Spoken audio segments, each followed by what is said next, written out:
Hello, welcome to BioGrades TV. If you're new here, please subscribe and turn on the notification so you don't miss our next video. How Sao Tome and Principe got independence. Sao Tome was part of Portugal's possession for about 500 years. The islands were first uninhabited when Portuguese navigators discovered them between 1469 and 1472. The first successful settlement on the island of Sao Tome was established by Alvaro Caminha in 1493 after he received the land as a grant from the Portuguese crown. 7 years later, in 1500, the sister island Principe was settled under a similar agreement. This grant, however, ended when the Portuguese crown fully took over Sao Tome in 1522 and Principe in 1573. It was developed as a plantation economy, at first for sugar and then later for cocoa, taking advantage of the fertile volcanic soils. By the mid-century, less than 100 years after its discovery, the Portuguese had turned the islands into Africa's leading exporter of sugar, using slave labor from the African coast. Most of the slaves were brought in from Angola and other neighboring countries. When slave trade was abolished in Portugal in 1876, a different form of slavery replaced it: forced contract labor. Even today, the racial makeup of the population of Sao Tome and Principe reflects this history. Many of them are mixed blood known as mestiço, while others are direct descendants of African slaves.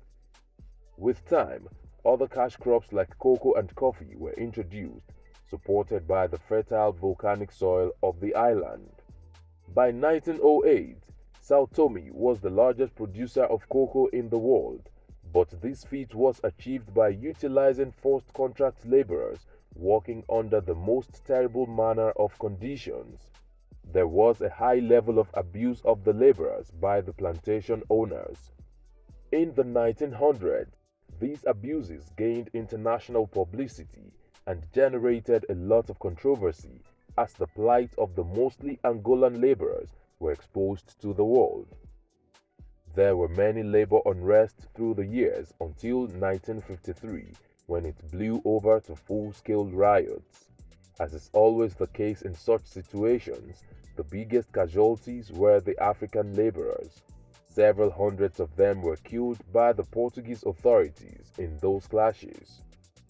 That sad event became known as the Batepa Massacre, and it continues to be observed by the government of the islands yearly on the 3rd of February. Although the Portuguese succeeded at crushing the riots, an independence movement emerged as an after effect of the riots.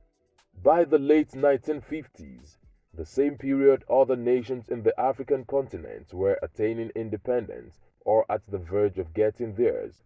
A small group of Sao Tomeans came together and founded the Movement for the Liberation of Sao Tome and Principe, MLSTP.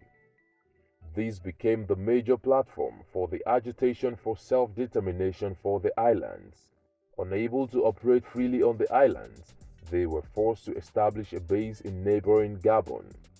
The activities of the movement was the major means through which the entire population agitated for independence.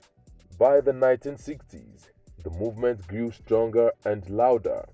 However, the overthrow of the dictatorships of Salazar and Caetano back in Portugal in April 1974 helped to accelerate the advancement towards independence for the islands.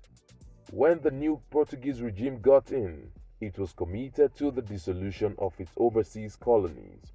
In November 1974, representatives of the Portuguese government met with the MLSTP in Algiers, Algeria. There, the two sides deliberated and worked out an agreement for the transfer of the sovereignty of the islands. Seeing that independence was going to happen soon, many Portuguese settlers on the islands left en masse from the mid to the late 1970s. The two islands of Sao Tome and Principe agreed to come together as a single republic upon the time independence was to be achieved.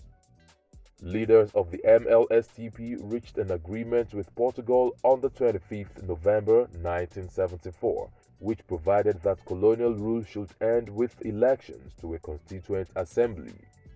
These elections were held on the 6th of July 1975, and the MLSTP received 90% majority of votes. On the 11th of July, the last Portuguese troops and administrators withdrew, giving way for independence to be proclaimed the next day, being 12th of July 1975. The Secretary General of the MLSTP, Manuel Pinto da Costa, served as the first president of the newly independent Republic of Sao Tome and Principe. What have we missed out of this history? Let's know in the comment section. Will it be ridiculous to subscribe to our channel? If no, please like this video, share and subscribe to our channel.